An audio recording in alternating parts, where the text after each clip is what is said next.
Ahora le voy a dar la palabra a nuestro querido Luis Núñez. Él es también miembro del Consejo Consultivo de Safe Democracy, es académico, consultor y activista con más de 40 años de experiencia en liderazgo transformacional, gobernabilidad y democracia. Adelante, querido Luis.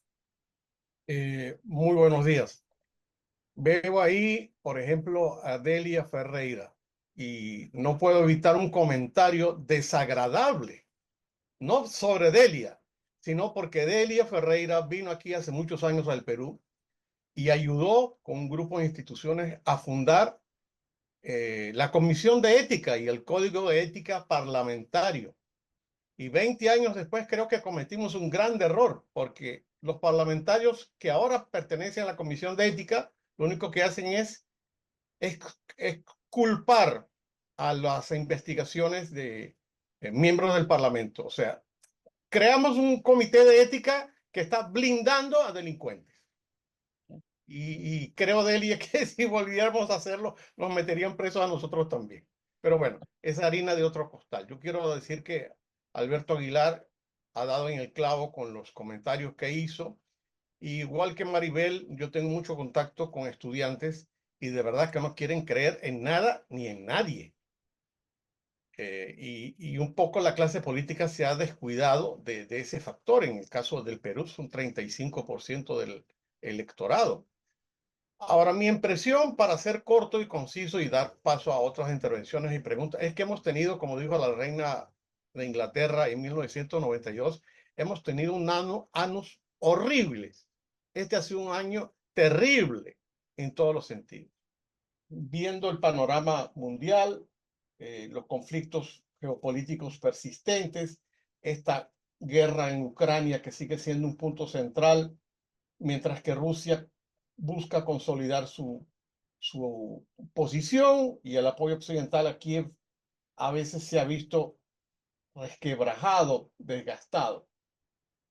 Paralelamente, y creo que Alberto lo nombró, hemos tenido conflictos en Gaza, en Sudán, en Birmania y en otras partes que demuestran el incremento de disputas armadas en las últimas décadas, lo cual complica mucho los esfuerzos diplomáticos de resolver esos conflictos.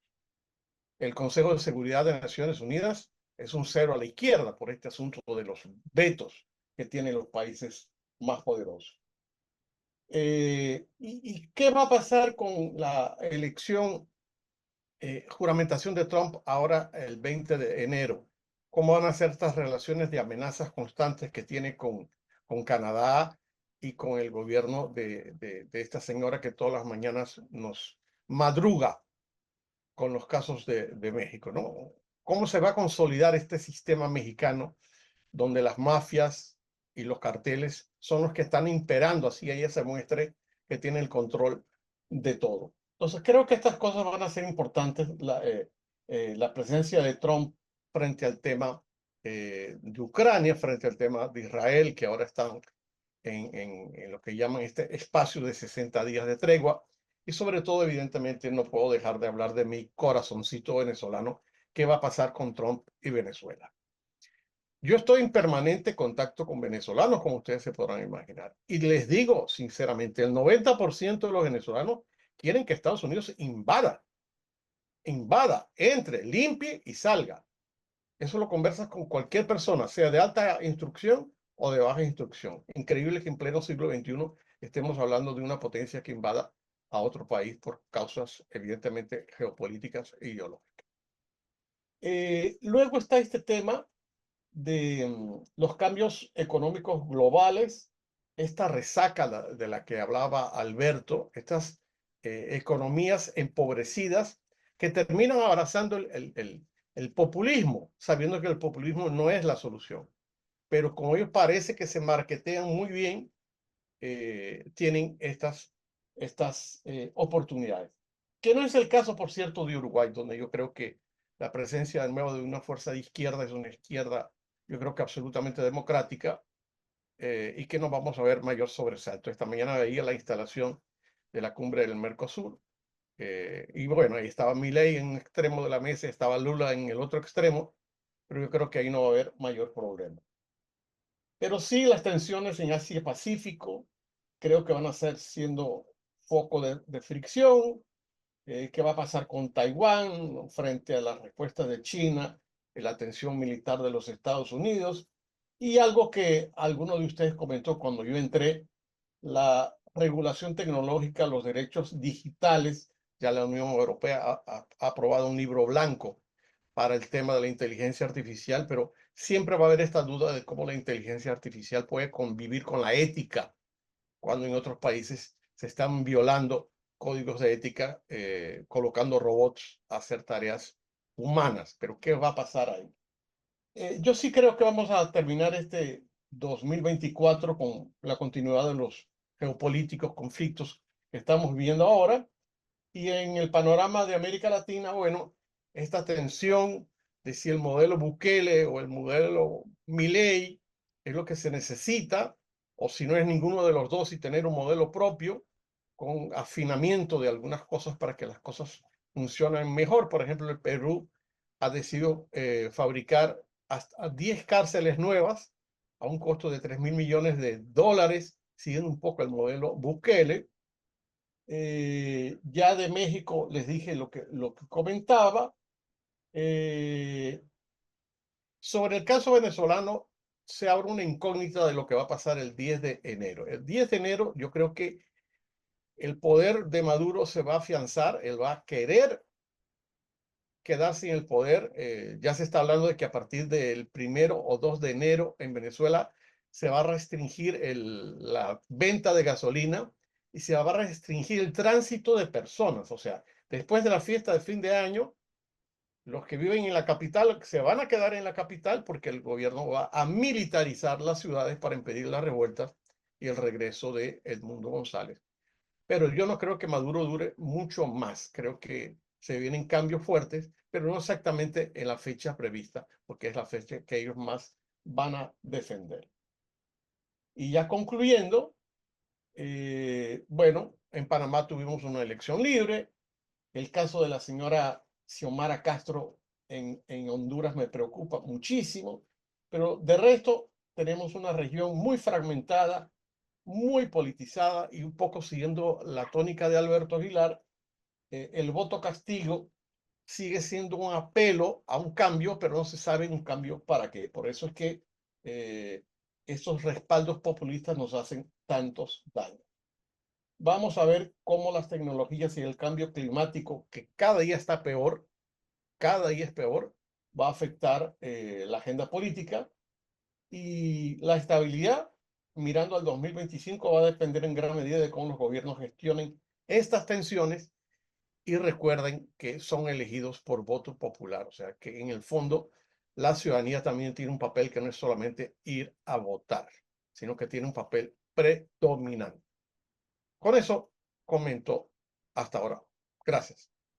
Muchas gracias, querido Luis. Tocas también un tema del que hemos hablado en Set Democracy y es este deterioro también de las instituciones de gobernanza global a la par que se deterioran nuestras instituciones republicanas y los estados-nación. Por ahí tenemos seguramente Luis Núñez y Maribel querrán comentar o ahondar un poco más en este tema de los jóvenes que preguntan, ya como lo dijo Alberto Tiziana, también Miriam, cómo involucrar más a los jóvenes. Boris Céspedes, ¿cuál es el rol que juegan las universidades en la promoción de la cultura ciudadana y la generación de pensamiento crítico? Adelante, Luis.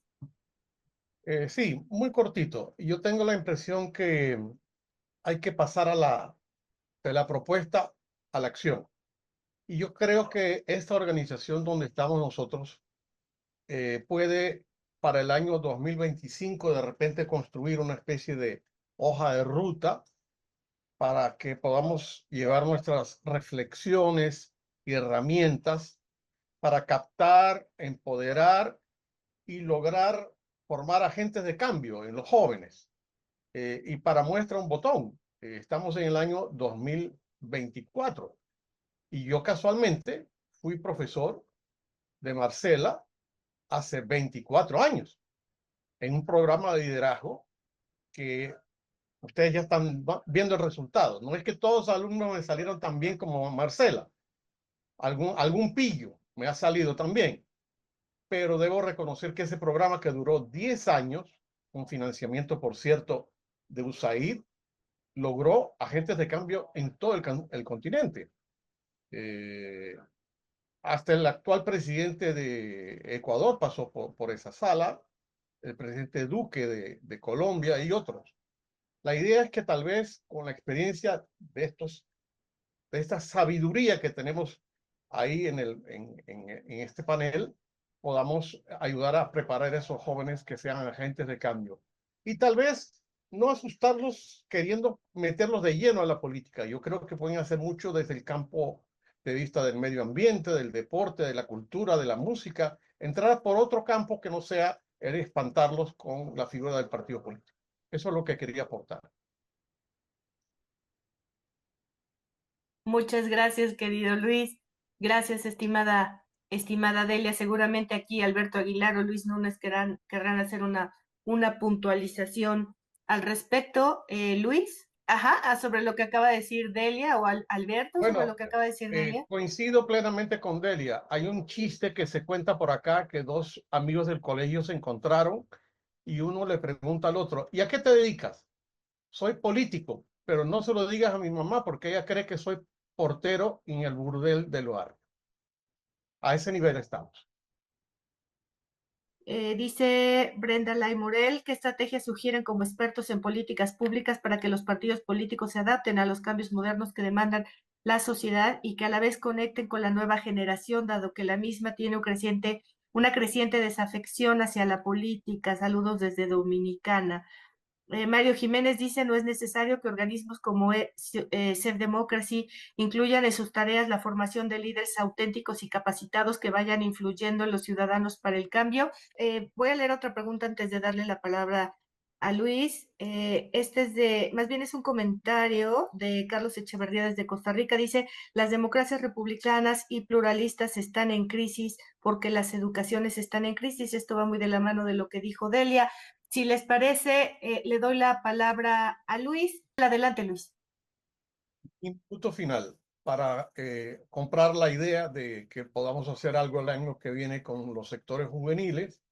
Un poco el propio comentario de mi predecesora y también de Delia Ferreira, cuando se empieza a educar a un niño desde su casa, donde a veces nuestros padres y madres dicen, aquí se hace lo que yo digo y punto, ahí comienza la dictadura, y luego en el colegio, desde el nido, desde muy bebé, debe ser adiestrado, si no sé si es la palabra adecuada para que sea un ciudadano demócrata. Adela Cortina, por ejemplo, tiene 77 años y para mí Adela Cortina sigue siendo un referente en materia de participación ciudadana y educación para la democracia. Así que creo que podemos pensar que el año que viene hagamos cosas interesantes, sobre todo cosas utilizando las redes y saliéndonos un poco del ámbito, no quiero ofender a nadie con mi palabra, aburrido académico, sino hacer juegos y cosas lúdicas que interesen a los jóvenes. Yo recuerdo una campaña que vi en México contra la corrupción, donde el niño llega a la casa con un lápiz y le dice a su papá, mira papá, el lápiz que me robé en el colegio.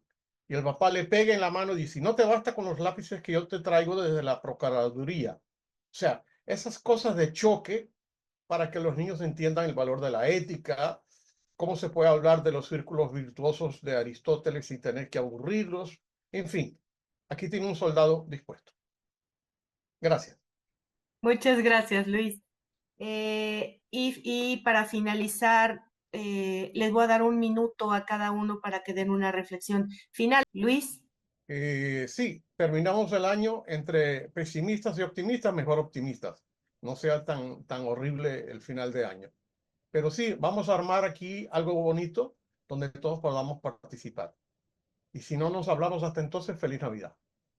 Bueno, primero celebraremos las mañanitas de la Guadalupana el 12 de diciembre, pero aquí estamos. Un abrazo para todos. Gracias, querido Luis.